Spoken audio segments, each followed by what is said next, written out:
Karibu kwenye taarifa zetu za mbiu ya KTN. Mimi ni Cecilia wa Kesho Bathuva. Moja kwa moja tunaanza na taarifa ambapo kiongozi wa upinzani Raila Odinga amekosoa utawala wa Kenya Kwanza kwa kuendeleza ufisadi huku gharama ya maisha ikizidi kupanda. Raila amesema haya alipokuwa akihutubia wanahabari kuhusu hali ya mambo yalivyo humu nchini. Continued. 5. The landlocked countries that depend on us for oil are abandoning our pipeline because it has become too expensive.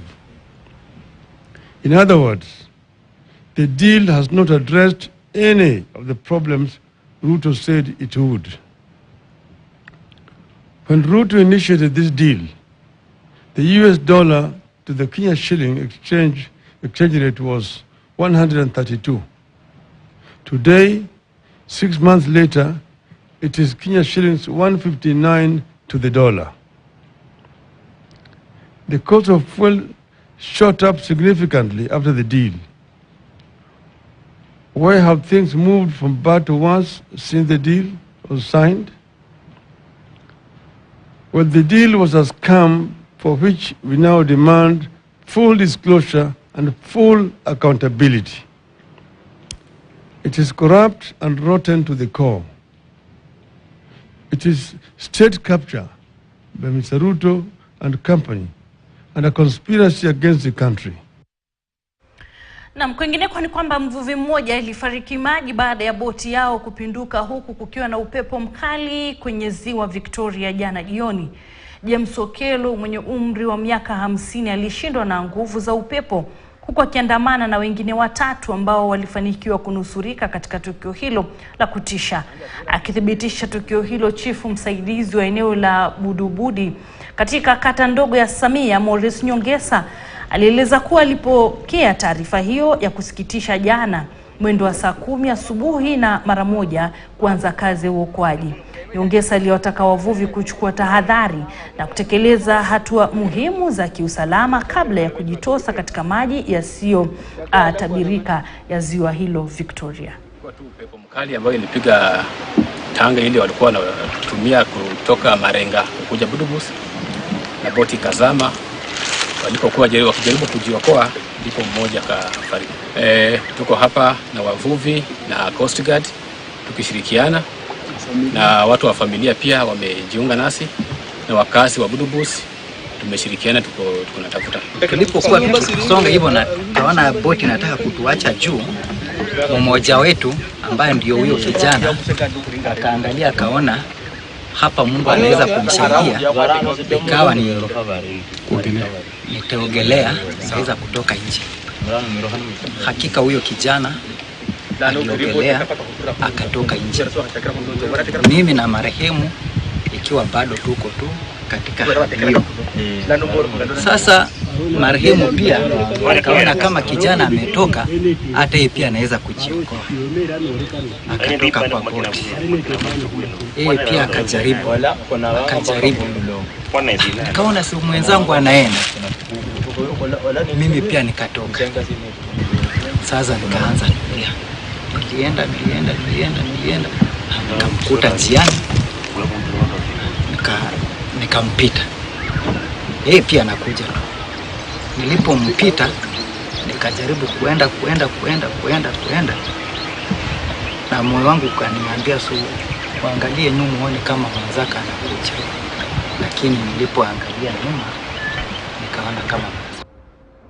Wakazi wa eneo la Kiwanjani katika wadi ya Wabera County ya Isiolo sasa wamejawa na wasiwasi kufuatia uharibifu mkubwa wa nyumba, barabara na mashamba yao kutokana na mafuriko kutoka maeneo ya juu ya kaunti jirani ya Meru.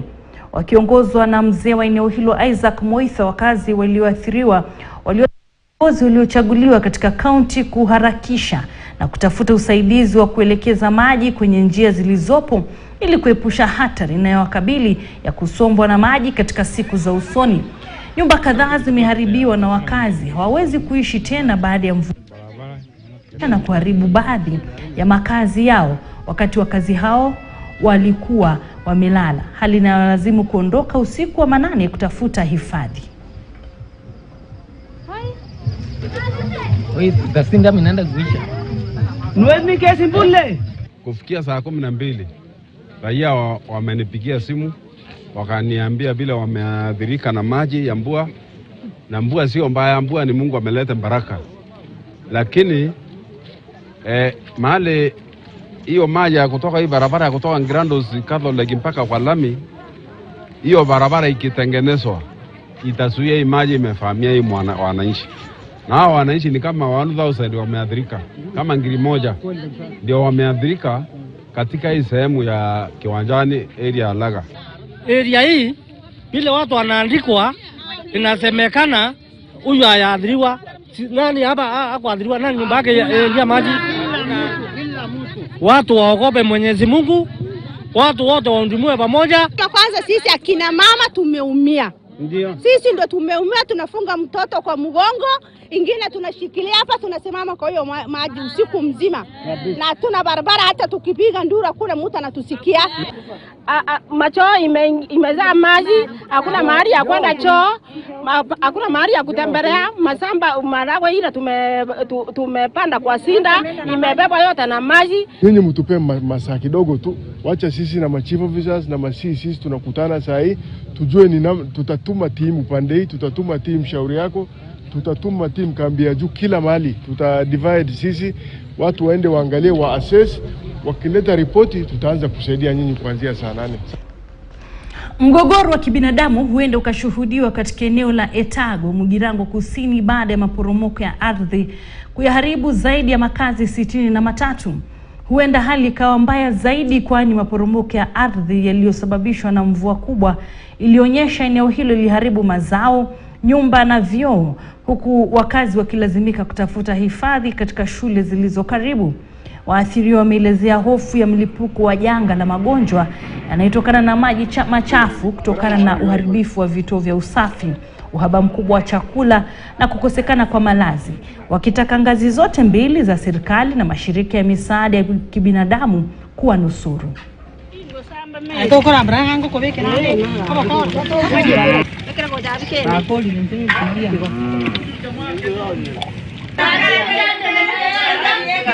By now ni nyumba 63, zile ziko chini, zingine zimeathirika kwa njia nyingine. Maji yamepita ndani, mahindi kwa samba hakuna, marawe pia vile hakuna. Shortly nyumba zile zimeanguka kabisa, ziko chini, ni 63. Mahindi mingi ama mashamba mingi imeharibika kwa sababu ya hiyo mvua, kwa sababu ya udongo unachukuliwa na mvua. Umbu wamekitiri kila pahali, kwa hivyo tunahitaji madawa.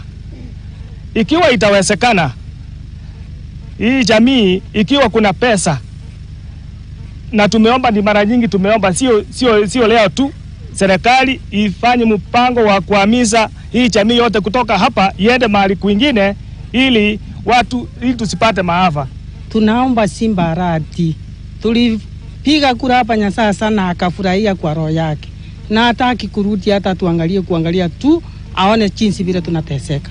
Na shule hii yenye mahali tunaimia, watoto wataesa mahali popote saa yote wafunikwe ndani na manyumba hiyo, kwa maana imepasuka chini, hakuna mahali pa kuketi, na nyumba permanent mnajua vile iko. Sasa tuko na mateso. Na kongamano la mataifa matano yaliyo chini ya Ziwa Victoria limefanyika hivi leo hapa jijini Nairobi, huku washikadau wakijadili mbinu maalum watakazo kuja nazo ili kuhakikisha kwamba wanapata suluhu ya kudumu, haswa upande wa chakula na maji, ili kukabiliana na idadi kubwa ya watu inayozidi kuongezeka. Aidha, washikadau hao wamekubaliana kubuni mbinu zingine za kukabiliana na swala la mabadiliko ya tabia nchi. The purpose of our convergence here is to review and identify the climate change impacts that have already affected agricultural production in the region, and also to see into the possibilities of reversing the negative impacts of this climate change. Note that some of the technologies that we're introducing are not new. So we are saying, how can we make sure that we do things differently to make sure that we achieve results? Because in the past, we've seen that the efforts have not yielded much results. We still continue seeing erosion We still see our rivers being brown. So we are saying, how can we make sure that we support communities or identify the capacity gaps that needs to be addressed to make sure that these technologies or interventions can work? The tree cover is dramatically declining around the lake. And the less tree you have, the less ability the soil has to keep the water. And what ends up in the lake often is a lot of siltation, nutrients that are disposed to the lake that improves water hyacinth growth and deprives actually farms from the important nutrients we need to grow crops. Na wakazi kutoka nyanda ama nyanja za chini za Kerio Valley umetakiwa kuwa makini na hususan katika kipindi hiki ambacho mvua inakunya katika maeneo tofauti ya nchi. Akizungumza katika eneo la Iten, kaunti ya Elgeyo Marakwet, waziri wa mazingira Jason Lagat amesema Wakenya hawana budi ila kupanda miti katika maeneo hayo ili kupunguza maporomoko na miatuko ya ardhi.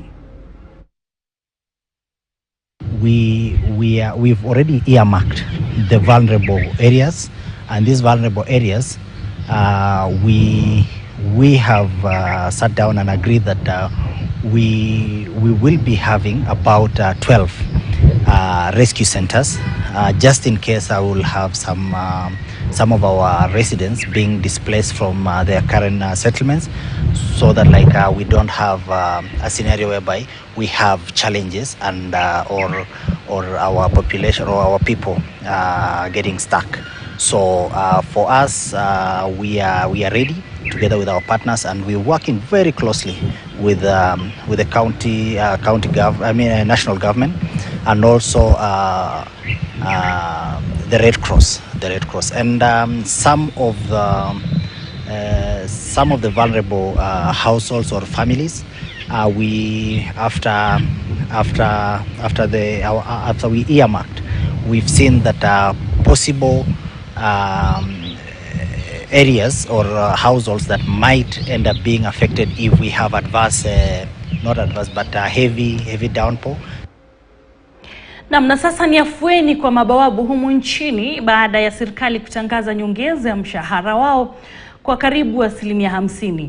Wakizungumza na wanahabari hapa jijini Nairobi, katibu mkuu wa muungano huo wa mabawabu Isaac Ndabwa amepongeza serikali kwa kusema kwamba nyongeza hiyo itawafaa mabawabu hao ambao wamekuwa wakipata wakati mgumu kwa sababu ya malipo duni.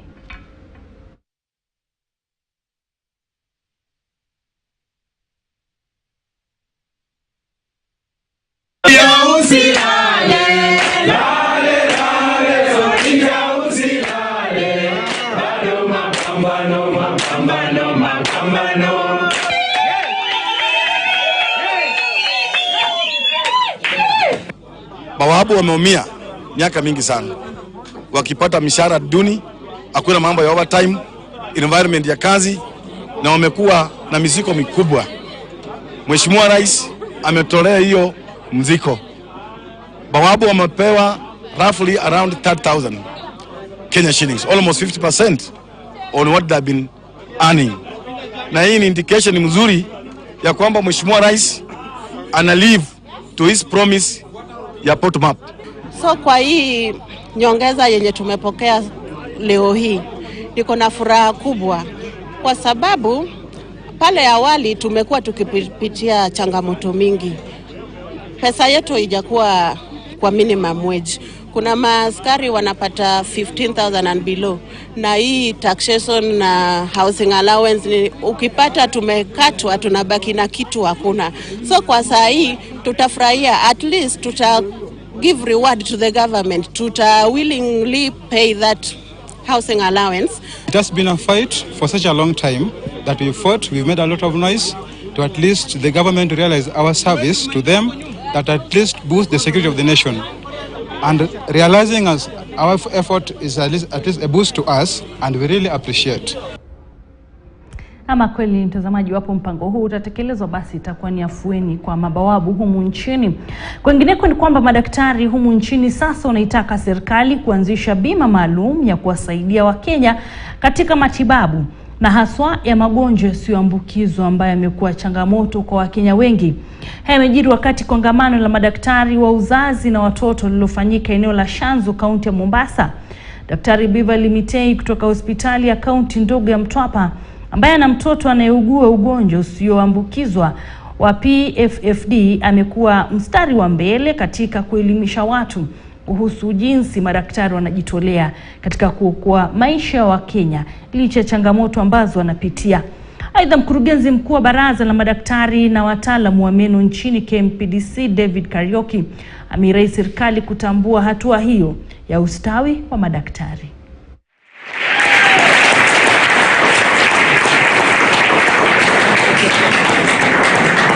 Going on there, and I say this actually exacts achieving what we want achieved for the Bikarita. It is on behalf actually of the 16,000 doctors in our register to show that KMPDC also cares about its major stakeholders. The board that is there here, board, so this is actually not the knee. Coming across. We also support that employers, government and non-government, who are employing medical practitioners to also put in place mechanisms to ensure that the doctors in their employment and doctors in general are well catered for when it comes to their personal health needs, including mental wellness, psychological wellness. You can imagine a doctor trying to provide services, yet they know back home they are having challenges that they are not sure how they will be able to treat them. I want the general public to just know that doctors are human. We face the same problems that they face, and when we come out to help, we should not be looked at as if we are supposed to be able to afford. We are also just human as anyone else. We've been trying to create awareness about the condition so that at least as doctors we can access this care we also provide for our patients. So I'm hoping that the insurance companies out there can help us have better cover so that even if the medical condition can be treated outside the country, they can facilitate for such. Na maandalizi ya uchaguzi wa chama cha UDA yameanza katika kaunti ya Kitui, huku wakazi wakifanyiwa uhamasisho. Uchaguzi wa chama hicho umeratibiwa kufanyika tarehe 9 mwezi Disemba. Kongamano hilo ambalo lilifanyika katika kaunti ya Kitui likiwaleta pamoja wawakilishi wa UDA kutoka wadi zote 40. Hafla hiyo iliongozwa na mbunge wa Kitui Mashariki Nimrod Mbai, ambaye aliwataka wanachama hao kukaa imara na kusukuma ajenda ya maendeleo ya serikali za kitaifa. Mkutano huo pia ulijadili ufufuo na ukuaji wa chama kabla ya uchaguzi mkuu wa mwaka 2027.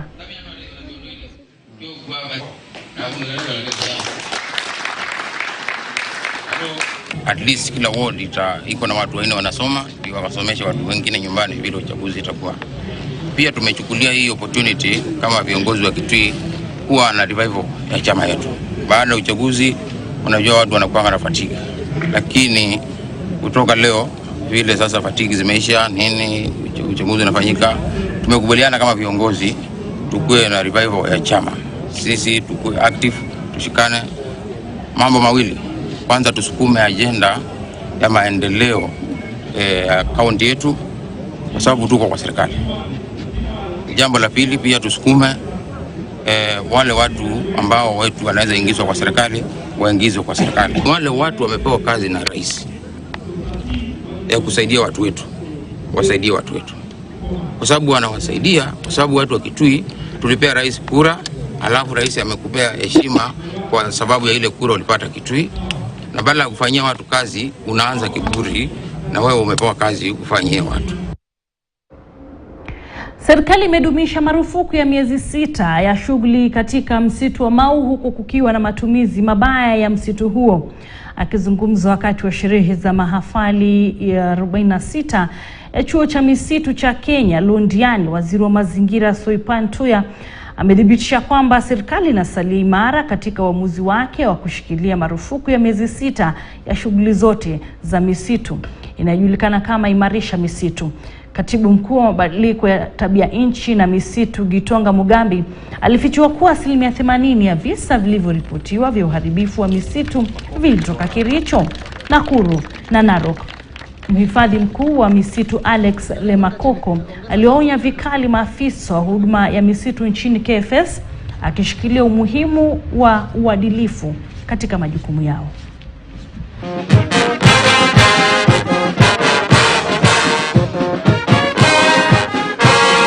I am the biggest proponent of participatory forest management, but we have a big problem. I am told hata juzi Monday tulipokuwa tunapanda miti, kila Mkenya alikuwa amejipanga kupanda miti, kuna wahalifu hapa Kericho walipoona watu wameenda kukusanyika kupanda miti, hao wakaingia kukata miti, na ilibidi watiwe mbaroni kwa sababu ya ule uhalifu. We want to encourage our communities to hold hands with us, but we are also very intolerant to the criminal activities that are happening. We secure their forests for today and for future generations. But also, at that point, I will not shy to say that in Kericho, where we are today, followed by Nakuru, followed by Narok, that is where we are having the highest level of destruction of our forests. Madam CS, you told us that what we are going to do is to make sure that the local community gets 60% and the other group actually get 40%. Madam CS, I'm requesting that that should be applied when we are actually issuing the licenses for sawmillers to harvest those trees which are supposed to be harvested. The forestry sector will never be the same again. We are going to change. We are going to address the problems and ensure that there is discipline in the management of our resources. We have launched a campaign plan, an operation that is going to address the problems that have been malignant in forest management. Kaunti ya Migori imezindua kamati ya ushauri kwa watoto ili kusaidia kukabiliana na ongezeko la visa vya mimba za utotoni, uajiri wa watoto, uzembe wa watoto na hata utekaji nyara ambavyo vimeongezeka. Kamati hiyo ambayo itaongozwa na mratibu wa kaunti ya Migori David Gitonga inajumuisha serikali ya kitaifa, serikali ya kaunti na washirika wengine katika idara ya ulinzi na watoto ndani ya kaunti ya Migori kwa lengo la kupambana na shughuli za kuhatarisha maisha ya watoto. Akizungumza wakati wa uzinduzi huo, Bwana Gitonga ametaja kuwa kazi kuu ya kamati ya ushauri ni kuleta serikali za kitaifa na zile za kaunti pamoja na washikadau wengine ili kushauri kuhusu haki za watoto na kuhamasisha umma kuhusu haki zao. Currently we are doing the manual way of submitting returns, given birth notifications, either by the state chief or... We promote our core mandate because our... Documenting and mapping areas where these cases are and once we've been able to document them, we'll swing into action. We'll move down, we'll arrest those people who are involved. Again, we're saying we'll try to create opportunities where children can be engaged so that they do not engage themselves, they involve themselves in phases. Where I'm sure at the moment, as we're talking, most of the MPs within this county and the governor, they have come up with the sports tournament. We're looking at the level in which you can be able to engage even the lowest, the 5-6 years children, so that at least you can also be able to tap the talent. So we're mapping, we're identifying them, and we'll deal with them. As a county government, we also have a section where we are dealing with gender-based violence. So we are appealing to our people that when such things happen, they need to record that, because we have also a data dealing with that. As we talk now, the HIV prevalence in Migori is rising, and also the teenage pregnancy. So if we don't come together with all the partners that I've seen today, it may go out of our hands. So my appeal is that this is a journey for everybody. We have to walk it together to ensure that we make Migori a county where children's rights are protected. This is a platform that will help us as partners to come together to be able to work together to promote child protection and just to ensure that our children are protected from FGM and all other forms of violence against them. So we are working together with other partners to be able to ensure that we put our feet forward and to be able to support one another when it comes to issues around children, to support education, to support just to ensure children are going to school and they are well taken care of and their rights are not violated in any way. Na mtazamaji kutoka maeneo ya Migori hapa studioni, tuelekee kwenye mapumziko mafupi, lakini tunarejea hivi punde. Ni taarifa za mbiu ya KTN.